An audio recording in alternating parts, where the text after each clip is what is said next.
Hey guys, welcome back to another episode of Star Wars What Ifs. In today's episode, we'll be asking the question, what if Palpatine released the Epstein files? Now, a bit of preamble for those of you unaware, but the FBI and the DOJ, and of course Disney, recently decanonized the Jeffrey Epstein sex trafficking saga, which means all the lore involved with that saga has unfortunately been moved into the Legends category. Now, I know some people that are going to like this decision. After all, a lot of people preferred Jeffrey Epstein when he was just a New York financier, and thought the sex trafficking storyline was a bit gimmicky, and edgy for edgy's sake. But I have to disagree. I thought the sex trafficking helped give the character a bit of an edge, and really helped flesh him out. So I'm really not too thrilled about this retcon. I, like many other people, wanted to know who else was going to be implicated in this saga, but it looks like we're never going to find out. So in this episode of Star Wars What If, I'm going to take it upon myself to ask what if Palpatine released the Jeffrey Epstein files. It's so dense, every single image has so many things going on. Now, episode 1 and 2 will be unaffected by this change. Padme will still pre-order a slave child she met on a desert planet, and she'll still reassure him that murdering children is just a part of the human experience. So don't you guys worry, I'm not going to change George Lucas's perfect love story one bit.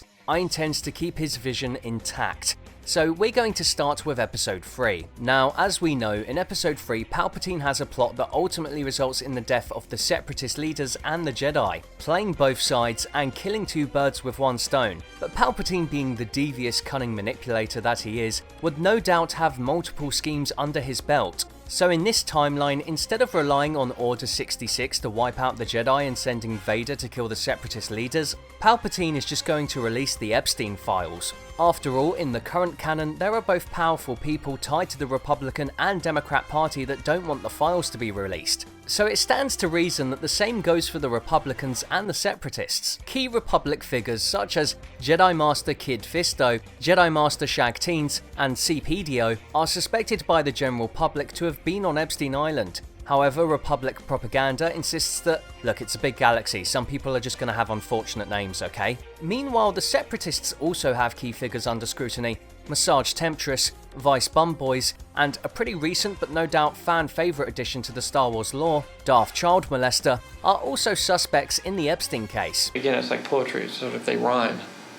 When Palpatine reveals the truth to Anakin in this timeline, Anakin is even angrier, because Palpatine's plans to release the Epstein files will no doubt implicate Padme, as well as his favourite restaurant, Dexter Jettster's Diner, which is responsible for a lot of Jeffrey Epstein's money laundering. Anakin then goes to tell Mace Windu, just like in episode 3, and Mace Windu, as well as the other Jedi Masters on Epstein Island, go to confront Palpatine just like in the movie. But this time, Padme fights alongside them as she has a personal stake in not letting Palpatine expose all her darkest secrets. The battle plays out relatively the same, with the 3 other Jedi Masters being struck down with relative ease. However, Palpatine is no match for the combined strength of Mace Windu's Force Mastery and Padme's Kung Fu, so in this timeline he also finds himself at Mace Windu's mercy before Anakin comes rushing in, but this time to checking on Padme. Palpatine realises that in this timeline, Anakin really doesn't have any reason to turn to the dark side right now, but he still has one trick up his sleeve.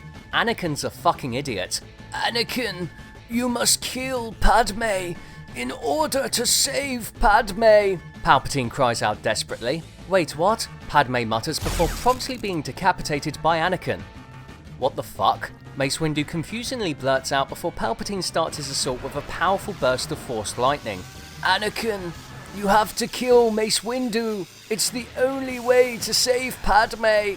Mace Windu deflects the Force lightning back at Palpatine's face while he tries to process what is actually happening right now. Anakin looks at Padme's headless corpse and declares, "I'll do it. I'll do it for you, Padme." And we all know how the rest plays out. Palpatine rises, and just like in Revenge of the Sith, his disguise is completely eradicated by the Force lightning. Only this time it's revealed that Palpatine was actually Jeffrey Epstein. That's right, somehow Jeffrey Epstein returned. Palpatine, you was Jeffrey Epstein the whole time? That's right. I, Jeffrey Epstein, was the Sith Lord all along. So, that means you really didn't kill yourself, huh? The dark side of the Force is a pathway to many abilities some consider to be unnatural. Now, how about we go visit some younglings? No! Anakin responds defiantly, "Darth Vader wouldn't stand for this," he declares triumphantly before promptly force-pushing Jeffrey Epstein out of the window. Now that the galaxy was saved from holding the rich and powerful accountable, everyone celebrated on Epstein Island, until a voice was heard calling from the distance. Why don't you have a seat right over there?